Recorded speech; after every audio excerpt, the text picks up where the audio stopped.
Hello people! Estamos aqui para falar sobre direito processual penal sob a ótica dos tribunais superiores, especificamente STJ e STF. Persistência é o caminho do êxito. Persistência é o caminho do êxito, correto? Nós sabemos que para que continuemos, para que possamos alcançar os nossos objetivos, você precisa de persistência, você precisa de hábito, você precisa de algo de sucesso. O que eu quero dizer para você agora, neste momento? Continue, nos acompanhe. Esse projeto de gravar os vídeos, ele tem um apoio do IRMC Advocacia e Consultoria, tem um apoio do blog Excelentíssimos, que está para entrar no ar com tudo, um projeto incrível, e tem um apoio também do Na Hora H, Estudando Direito, correto? Se você tiver interesse de mandar vídeos também para que eu faça o upload para o canal, para que você possa divulgar o seu trabalho, entre em contato comigo. Mande um inbox e aí nós podemos pegar esse vídeo e fazer o upload dele também para o nosso canal, ok? Qual que é o nosso intuito aqui? É conhecimento. O conhecimento, segundo Francis Bacon, conhecimento é poder. Ninguém pode te tirar o conhecimento.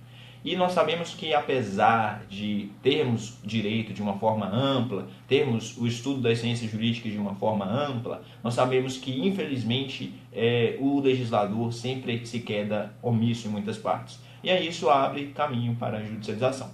Então nós vamos começar aqui a falar sobre direito processual penal. O Ministério Público pode realizar diretamente a investigação de crimes. O STF reconheceu a legitimidade do MP, do parquê, para promover por autoridade própria a investigação de natureza penal. Mas ele ressaltou que a investigação deverá respeitar alguns parâmetros que podem ser a seguir listados. Vou colocar para você alguns parâmetros que vai permitir que o parquê, que o Ministério Público, então, ele tenha a sua legitimidade reconhecida para a investigação desses crimes. Vamos lá. Primeiramente, devem ser respeitados os direitos e garantias fundamentais dos investigados. Isso está previsto na própria Constituição. Eu tenho que, então, preservar essas garantias dos investigados. Outro sim, os atos investigatórios devem ser necessariamente documentados e praticados por membros do MP. Tudo documentado, tudo ali feito de uma forma mais transparente possível. Outro aspecto, devem ser observadas as hipóteses de reserva constitucional de jurisdição, ou seja, determinadas diligências somente podem ser autorizadas pelo Poder Judiciário nos casos em que a própria Constituição Federal de 88 assim exigir. Exemplo, interpretação telefônica, quebra de sigilo bancário, etc. Prosseguindo, dentro de um outro aspecto, devem ser respeitadas as prerrogativas profissionais asseguradas pela lei que fala dos advogados, o Estatuto dos Advogados. Não é porque ele vai ter, então, essa legitimidade que ele vai poder simplesmente chegar e falar: não, advogado, eu sou mais que você. Não, são equiparados, certo? Deve ser assegurada também a garantia prevista na súmula vinculante 14 do STJ, que diz que é direito do defensor, no interesse do representado, ter acesso amplo aos elementos de prova que, já documentados em procedimento investigatório realizado por órgão com competência de polícia judiciária, digam respeito ao exercício do direito de defesa. Outro sim, a investigação deve ser realizada dentro de prazo razoável.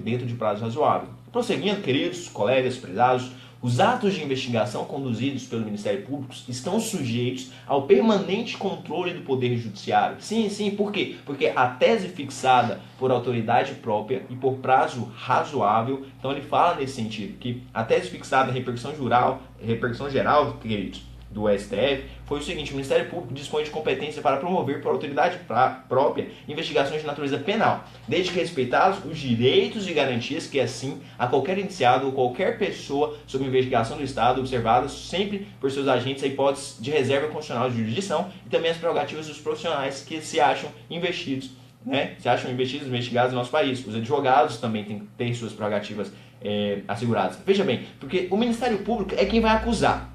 Seria, a contrário senso, algo muito esdrúxulo eu pegar, então, eu vou acusar, eu vou pegar as provas e pronto, vou te acusar e você vai ser aquela pessoa hipossuficiente. Então, muito acertada a decisão, repercussão geral do finado, que foi o acórdão de relatoria do ministro Teori Zavascki, porque realmente isso é algo temerário, mas ficou muito bem delimitado que se não seguir todos esses requisitos, então não haverá a legitimidade do parquê, não haverá a legitimidade do Ministério Público no presente caso. Ok? Ok. Muito bem. Prosseguindo. Denúncia anônima é possível? Seriam as notícias anônimas? É uma pergunta. E aí, o que você acha? Sim, as notícias anônimas ou denúncias anônimas não autorizam por si sós a propositura de ação penal ou mesmo, na fase de investigação preliminar, o emprego de métodos invasivos de investigação, como interceptação telefônica ou busca e apreensão. Entretanto, todavia, contudo, elas podem constituir fonte de informação e de provas, certo? Que não podem ser simplesmente descartadas pelos órgãos do Poder Judiciário. Então, como que é o procedimento? Qual procedimento vai ter que ser adotado pela autoridade policial em caso de vir às suas mãos uma denúncia anônima? Isso aqui pode ser muito importante para uma prova de delegado federal, delegado, para uma prova do parquê, de promotoria, para essa prova que vai ter domingo do Ministério Público Federal, pode ser muito importante. Quais serão, né? Ele tem que fazer três aspectos principais. Primeiro, tem que realizar investigações preliminares para confirmar a credibilidade da denúncia anônima. Segundo, ele tem, sendo confirmado que a denúncia anônima possui aparência mínima de procedência, ele tem que instaurar o inquérito policial. E terceiro e último, instaurado o inquérito, a autoridade policial deverá buscar outros meios de prova que não a interceptação telefônica, porque essa é a última ratio, né, a última medida. Aí, se houver indícios concretos contra os investigados, mas a interceptação se revelar imprescindível para provar o crime, aí sim poderá ser requerida a quebra do sigilo telefônico ao magistrado. Ok, beleza. Então esse é um julgado que eu reputo muito importante. Muito importante porque ele trabalha com o aspecto do processo penal, trabalha com o aspecto do direito constitucional, então eu reputo como realmente um julgado muito importante. Outro aspecto que nós devemos colocar, então, inclusive foi mais ou menos no início de 2016, a ministra Rosa Weber definiu que não é possível decretar medida de busca e apreensão com base unicamente em denúncia anônima. Então ficou definido que não é possível decretar medida de busca e apreensão com base unicamente em denúncia anônima. Ficou definido também que não é possível decretar interceptação telefônica, né, com base nisso. Correto? Então, interceptação telefônica e busca e apreensão em medida unicamente de denúncia anônima não é possível. Ok? Beleza, vamos prosseguir. É incabível a anulação de processo penal em razão de suposta irregularidade verificada em inquérito policial. Por quê? Porque a suspeição de autoridade policial não é motivo de nulidade do processo, pois o inquérito é mera peça informativa de que se serve o Ministério Público para o início da ação penal. Por que eu digo isso? Porque é inviável a anulação do processo penal por alegada irregularidade no inquérito. Segundo a jurisprudência já afirmada pelo STF, as nulidades processuais estão relacionadas apenas a defeitos de ordem jurídica, pelos quais são afetados os atos praticados ao longo da ação penal condenatória. Então isso, né, bem tranquilo, bem pacificado, tranquilinho. Outra questão é o Conselho da Justiça Federal, ele emitiu uma resolução, que é a Resolução 63 de 2009, que determinou a tramitação direta do inquérito policial entre a Polícia Federal e o Ministério Público Federal. Aí questiona-se sobre se é legal ou não, né, a legalidade. Essa resolução, o STJ já julgou, a quinta turma do STJ, foi o ministro Gurgel de Faria, isso foi no final de 2015, ele julgou que é legal sim, não é ilegal, é legal. Então a portaria editada por juiz federal, que fundada nessa resolução que eu citei, estabelece a tramitação direta do inquérito policial entre a Polícia Federal e o Ministério Público Federal. Então não é ilegal, tranquilo, belezinha. Outra questãozinha importante, o indiciamento é atribuição exclusiva da autoridade policial. Isso aí está definido, já está pacificado, tá? Tem aí entendimentos do STJ na quinta turma, a segunda turma do STF, então tanto no STF quanto no STJ já está pacificado que o indiciamento é atribuição exclusiva da autoridade policial. Outro aspecto, A investigação criminal envolvendo autoridades com foro privilegiado no STF. Essas investigações somente podem ser iniciadas após autorização formal do STF. De igual modo, prezados, as diligências investigatórias envolvendo autoridades com foro privilegiado no STF precisam ser previamente requeridas e autorizadas pelo próprio STF. Diante disso, indaga-se. Vamos fazer uma pergunta. Vamos supor que depois de o Procurador-Geral da República requerer alguma diligência investigatória antes de o ministro relator, né? Antes do ministro relator decidir, aí eu te pergunto, é necessária, veja bem a pergunta, que a defesa do investigado seja ouvida e se manifeste sobre o pedido? A resposta é não. Por quê? Porque as diligências requeridas pelo Ministério Público Federal e deferidas pelo ministro relator são meramente informativas, não são suscetíveis ao princípio do contraditório. Então não cabe à defesa controlar ex ante a investigação, o que caberia por restringir os poderes instrutórios do relator. O ministro poderá deferir, mesmo sem ouvir a defesa, as diligências requeridas pelo Ministério Público, que entender pertinentes e relevantes para o esclarecimento dos fatos. Isso nós temos também na segunda turma do STJ, no julgado de relatoria do ministro Dias Toffoli. Isso está pacificado também. Eu vou te fazer uma pergunta agora já no outro tema. É necessário que o Ministério Público requeira ao Tribunal de Justiça autorização para investigar a autoridade com foro privativo naquele tribunal? E aí? Tempo? Não. Não há necessidade de prévia autorização do Judiciário para a instauração de inquérito ou procedimento investigatório criminal contra investigado com foro por prerrogativa de função. Não há. Por quê? Porque não existe norma exigindo essa autorização, seja na Constituição Federal, seja na legislação infraconstitucional, entendeu? Não há razão jurídica para condicionar a investigação de autoridade com foro por prerrogativa de função à prévia autorização judicial. Tranquilo, porque agora vamos lá. Vamos supor que tem uma investigação envolvendo autoridades com foro privativo no STF. É necessária prévia autorização judicial. Isso o STF definiu já no inquérito 2411.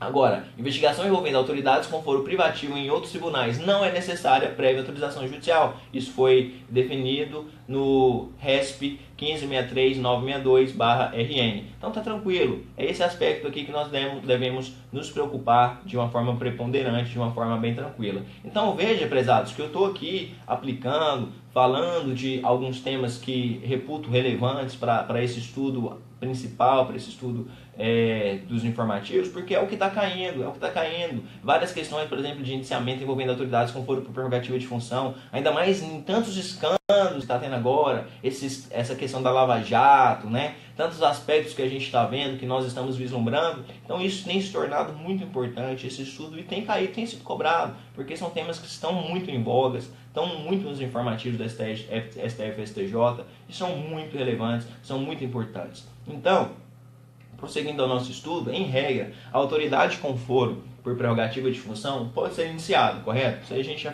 deixou bem patente. Existem algumas exceções, como em todo bom direito existem exceções. Duas exceções previstas em lei de autoridades que não podem ser iniciadas. Por exemplo, magistrado, tá? A Lei Complementar 35, artigo 33, fala que os magistrados e membros do Ministério Público, que está na Lei Complementar 75/73, o artigo 18, membros do Ministério Público também não podem, tá bom? Excetuadas essas duas hipóteses legais, é plenamente sim possível o iniciamento de autoridades com foro por prerrogativa de função. No entanto, queridos, entretanto, todavia, contudo, como eu sempre digo, para isso é indispensável que a autoridade policial obtenha uma autorização do tribunal competente para julgar essa autoridade, correto? Então, vou citar um exemplo. Vamos supor que em um inquérito que está tramitando no STJ, para apurar o crime praticado pelo governador de estado, o delegado de polícia constata que já existem elementos suficientes para realizar o indiciamento do investigado. Já tem elementos ali suficientes. Vamos indiciar. Diante disso, o que a autoridade policial deverá fazer? Ela deve requerer ao ministro relator do inquérito que está no STJ a autorização para realizar o indiciamento do referido governador, certo? Então, presta atenção nesse momento, que não é o ministro relator quem irá fazer o indiciamento. Né? Este ato é privativo da autoridade policial, a gente já falou disso. O que o ministro relator vai falar? Ele apenas vai autorizar que o delegado realize o indiciamento. Ele autoriza, certo? Isso foi uma relatoria do ministro Celso de Mello. Ele apenas vai autorizar. Você está entendendo? Você viu? Você consegue compreender a importância desse tema em comento? Consegue entender a importância do tema ora estudado, tema ora debatido? Muito importante. Vamos fazer um resumo então desse julgado. O motivo, né, do arquivamento e se é possível desarquivar, tá bom? Vamos lá. Vamos supor que no primeiro momento a ausência de pressuposto processual ou de condição da ação penal. É possível desarquivar? Sim. Retomando aqui o nosso vídeo. Então, estava falando sobre a questão do motivo do arquivamento, certo? Vamos supor que no momento há ausência do pressuposto processual de condição, certo, da ação penal. Eu posso desarquivar? É possível? Tem essa possibilidade? Sim. No segundo caso, vamos supor que há falta de justa causa para a ação penal. Não há indício de autoria ou prova da materialidade. É possível desarquivamento? Sim. Agora vamos supor que houve atipicidade. O fato narrado não é crime. É possível desarquivar? Não. Agora vamos supor, agora aqui, pay attention. Preste atenção neste momento. Preste atenção. Pay attention. Vamos lá. Vamos supor, então, que tenha a existência manifesta de causa excludente de licitude. E aí, posso desarquivar ou não? Para o STJ não, para o STF sim. Então, se numa pergunta objetiva fala que existe a manifesta causa de excludência de licitude, se falar lá sobre a ótica do STF, você vai falar que sim, que pode desarquivar. Se for sobre a ótica do STJ, você vai falar que não pode desarquivar. Se for numa questão subjetiva, você vai falar dos dois conceitos. Você vai falar que conforme entendimentos jurisprudenciais referente à existência manifesta de causa excludente de licitude, havendo preceitos do STJ, entende-se pela não possibilidade de desarquivamento. Entretanto, o STF, em decisões reiteradas e precedentes judiciais, entende que sim, que é possível fazer desarquivamento. Ok? Ok. Então há essa divergência, correto? E em um outro aspecto, vamos supor que exista, né, tem a existência manifesta de causa de excludente de culpabilidade. Então, é pacificado tanto o STF quanto o STJ pela não possibilidade de desarquivamento. Então, veja que aqui nós temos diferença. Excludente de ilicitude é uma coisa, excludente de culpabilidade é outra, certo? Um outro aspecto, vamos supor que exista manifesta causa de extintiva de punibilidade.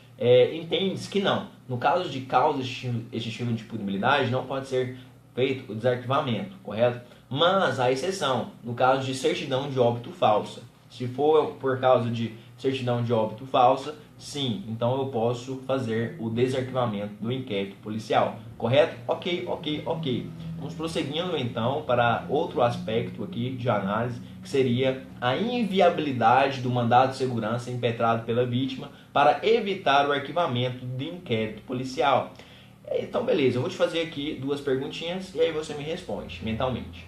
Existe alguma providência processual que a vítima possa adotar para evitar o arquivamento do inquérito? Alguma providência pessoal? Você vai ver que o inquérito vai ser arquivado e você pode fazer alguma coisa? Outra pergunta.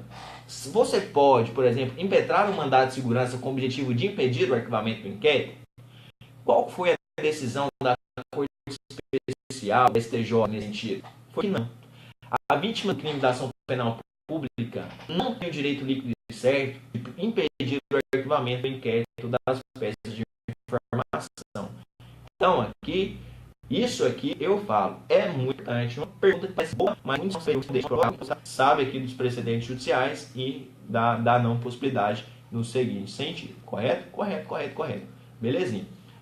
Vamos prosseguir então sobre a questão do princípio da indivisibilidade da ação penal privada, certo? Nos casos de omissão voluntária e involuntária. O princípio da indivisibilidade significa que a ação penal ela deve ser proposta contra todos os autores e partícipes do delito, certo? Ela tem que ser proposta contra todos. Participou do crime, tem que ser proposta contra todos. Eu não vou propor, eu não gosto de João, então eu vou propor só contra João e não vou propor contra Pedro. Não, tem que propor contra os dois.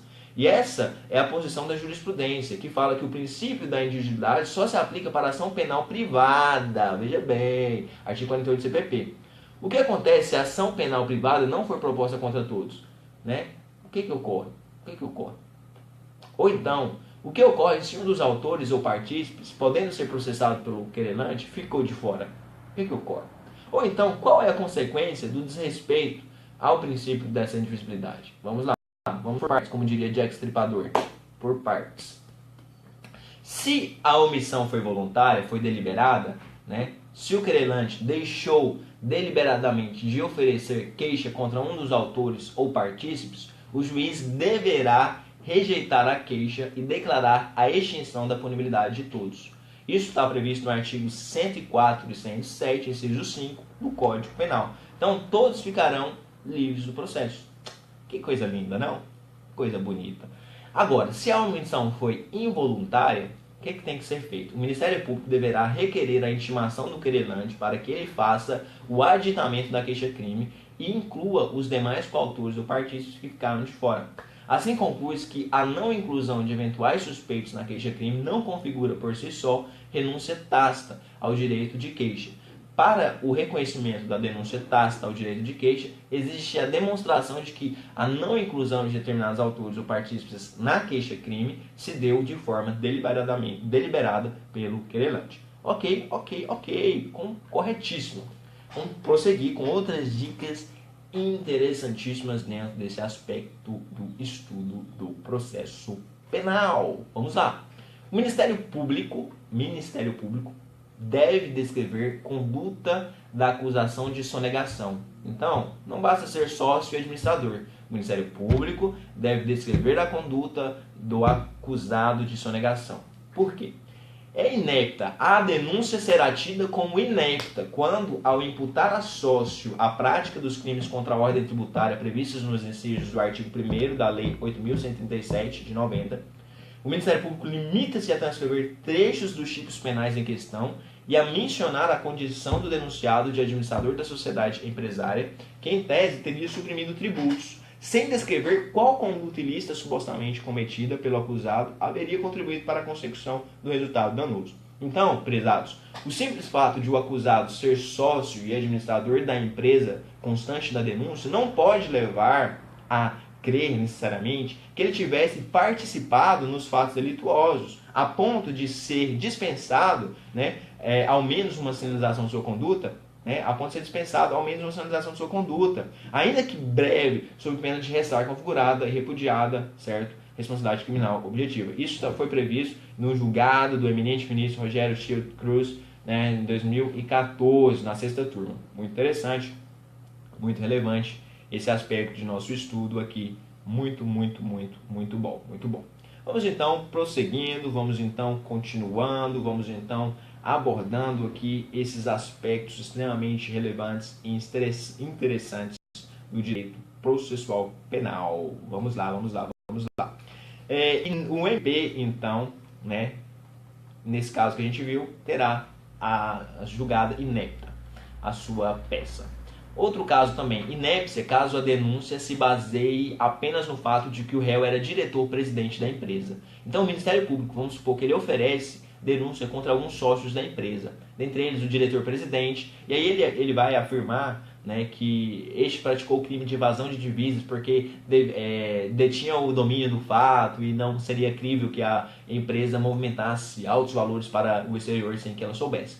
Aí o STF entendeu que essa denúncia é inepta, porque não há óbice para que a denúncia invoque a teoria do domínio do fato para dar suporte à imputação penal. Sendo necessário, contudo, que mesmo que ela utilize então dessa teoria do domínio do fato, além disso, ela tem que apontar indícios convergentes no sentido de que o presidente da empresa não só teve conhecimento do crime da evasão de divisas, como dirigiu finalisticamente a atuação dos demais acusados, certo? Assim, não basta que o acusado se encontre em posição hierarquicamente superior. Isso porque o próprio estatuto da empresa prevê que haja previsão de responsabilidades e em grandes corporações, empresas ou bancos, há controles e auditorias exatamente porque nem mesmo os sócios têm como saber tudo o que se passa. Isso foi um posicionamento da 2ª turma do STF, de relatoria do ministro Dias Toffoli. Ok, estamos aí bombando, nessas dicas, porque vai cair então na sua prova. Fique ligado, fique alerta nesse sentido, fique alerta.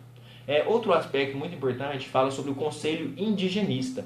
O conselho indigenista não pode ajuizar queixa-crime subsidiária por delito contra índios. Vamos supor que determinado indivíduo tenha proferido discurso racista contra um grupo de índios que teria invadido uma fazenda em certa região. Invadiram a fazenda de Mévio, invadiram uma fazenda de Mévio. Aí Mévio vai e faz um discurso racista. O Ministério Público não ofereceu denúncia nem instaurou qualquer procedimento. Em virtude disso, né, no caso concreto, o Conselho dos Povos Indígenas, que é uma organização não governamental indígena, ajuizou uma queixa-crime subsidiária, alegando lá artigo 5º, inciso 59 da Constituição Federal, contra o indivíduo. Imputou-lhe a prática dos crimes de racismo, que está lá no artigo 20 da Lei 9.459, e como se fosse a incitação à violência em ódio contra os povos indígenas, está no artigo 286 e 287 do Código Penal. Então, essa queixa-crime deverá ser rejeitada, porque os conselhos indigenistas não possuem legitimidade ativa em matéria penal. Na ação penal privada, mesmo sendo a subsidiária da pública, a queixa-crime somente pode ser promovida pelo ofendido, ou porque tenha qualidade para representá-lo. Isso conforme o artigo 100, parágrafo 2º do Código Penal e artigo 30 do Código de Processo Penal. Correto? Então, a suposta vítima dos crimes não foi o conselho indigenista, mas sim os próprios índios que participaram da invasão. Isso foi um julgado assim, que eu achei muito legal, se você quiser acompanhar depois, da primeira turma do STF, tá? Foi no inquérito 3882/DF, de relatoria do ministro Roberto Barroso. Eu achei muito, muito brilhante essa decisão dele, até o voto, né, a ratio decidente que ele usa no voto. Achei muito bacana, muito interessante. Então, se você quiser depois acompanhar, repetindo, é o inquérito 3862 de relatoria do ministro Roberto Barroso, do PSI. Ok? Correto? Vamos continuar. A tortura cometida contra brasileiros no exterior, certo? Trata-se de extraterritorialidade incondicionada, previsto no artigo 2º da Lei 9.455 de 97. Veja bem, no Brasil, a competência para julgar será da Justiça Estadual, correto? O fato de o crime de tortura praticado contra brasileiros ter ocorrido no exterior não torna, por si só, a Justiça Federal competente para processar e julgar os agentes estrangeiros. Eu achei muito bacana essa decisão, porque a situação não se enquadra, a princípio, em nenhuma das hipóteses do artigo 109 da Constituição Federal. Isso foi o ministro, né, teve a relatoria do ministro Nefi Cordeiro na terceira sessão do STJ. Correto? Estamos aqui nos momentos finais da nossa exposição. Vamos aqui gravar mais algumas dicas dentro desse aspecto para que possa ficar bem efetivado, né, o nosso estudo de uma forma bem tranquila. Crimes cometidos contra as agências do Correio, a gente já tinha visto isso numa prévia na parte dos vídeos informativos sobre processo penal, e aí nós temos o seguinte conceito: a competência no caso dos crimes cometidos contra agências dos Correios. Se a agência é própria, a competência é da Justiça Federal, correto? Se a agência é franqueada, a competência é da Justiça Estadual. Se a agência é comunitária, a competência é da Justiça Federal. Tá? Então, advogado, estudante, isso aqui é muito importante. Isso pode cair numa prova. Vou repetir. Crimes cometidos contra as agências dos Correios. Vamos lá. Agência é própria, competência da Justiça Federal. Agência comunitária, competência da Justiça Federal. Agência franqueada, competência da Justiça Estadual. Não confunda isso, tá? Não confunda esse aspecto. Fique ligado, porque é algo extremamente importante, algo extremamente relevante. Correto? Ok. O crime praticado em detrimento de banco postal. Compete à Justiça Estadual e não à Justiça Federal processar e julgar ação penal no qual se apurem infrações penais decorrentes da tentativa de abertura de conta corrente mediante apresentação de documento falso em agência do Banco do Brasil, localizada nas dependências da agência da Empresa Brasileira de Correios e Telégrafos, que funcione como banco postal. Então, compete à Justiça Federal, compete à Justiça Estadual e não à Justiça Federal. Crime ocorrido em correspondente bancário da Caixa Econômica Federal. Compete à Justiça Estadual também, não à Justiça Federal, processar e julgar roubo praticado nas dependências de empresa privada que se caracteriza como correspondente bancário, por exemplo, Caixa Aqui. Isto é, credenciada junto à Caixa Econômica Federal e autorizada por ela a fornecer serviços e produtos financeiros. Apesar de ser credenciada da CEF, a empresa correspondente com ela não se confunde. Desse modo, não há a falar em ofensa a bem, serviço ou interesse da União, a atrair a competência da Justiça Federal. Meu irmão, se liga nesse aspecto, até o advogado, se liga nesse aspecto de competência, porque isso pode cair, você pode fazer um serviço ruim para o seu cliente, ter uma petição inepta, porque você não se atentou às regras de competência. Então eu falo que além de ter o tecnicismo de fazer uma ação bem feita, o advogado ele tem que ter o tecnicismo tem que ter o tecnicismo de fazer uma ação com a competência bem estipulada, bem tranquila. O crime ocorrido em casa lotérica, por exemplo, uma permissionária da Caixa Econômica Federal, compete à Justiça Estadual também, não à Justiça Federal, processar e julgar crime praticado em detrimento de casa lotérica. Mesmo que os valores indevidamente apropriados fossem oriundos de operações financeiras realizadas em casa lotérica e devessem ser repassados para a Caixa Econômica Federal. Não há prejuízo para a empresa pública, na medida em que as lotéricas atuam na prestação de serviços delegados pela Caixa mediante regime de permissão, isto é, por conta e risco da empresa permissionária. Ok? Correto. Para finalizar, então, eu quero dar aqui uma dica sobre desvio de verbas de competência da Justiça, desvio de verbas do SUS, que seria competência da Justiça Federal. Então, vai competir sim a Justiça Federal processar e julgar as ações penais relacionadas com desvio de verbas originárias do SUS, do Sistema Único de Saúde, independentemente de se tratar de valores repassados aos estados ou municípios, por meio de modalidade de transferência, fundo a fundo ou mediante realização de convênio, tá bom? Foi uma decisão do ministro Fernandes, do STJ, da terceira sessão, e isso com certeza vai se cair na sua prova, desvios de verbas do SUS, independentemente de repasses, se for municipal ou estadual, é de competência da Justiça Federal. Tá certo? Um forte abraço, terminamos esse primeiro bloco aqui, referente a direito processual penal, e é isso aí, tamo junto, estude hoje, estude sempre, não pare de